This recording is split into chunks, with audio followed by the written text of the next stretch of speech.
Welcome to the Tech Egg. Don't get scrambled. Enjoy the video. You'll start by enabling Linux so the terminal can run native commands. Open Settings, choose Developers or Linux Beta, and turn it on. This creates a container for apps. When prompted, allocate disk space. I recommend at least 5 GB to avoid space errors. Once done, the Chromebook will install required files and add a terminal app to your launcher. Make sure to accept the default username. It simplifies permissions. Now, click Terminal to open a shell, and you're ready for the next steps. You'll now prepare the environment by updating package lists so installs succeed. In Terminal, run sudo apt update and sudo apt upgrade y to patch the container.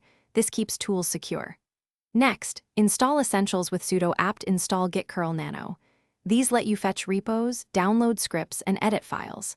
Once installed, use commands like cd to change folders, ls to list items, and mkdir to create projects. If you need graphical Linux apps, install them and launch from the launcher. Otherwise, stay in the shell for fast workflows. To finalize, connect your Linux container with Chrome OS files by using the Files app.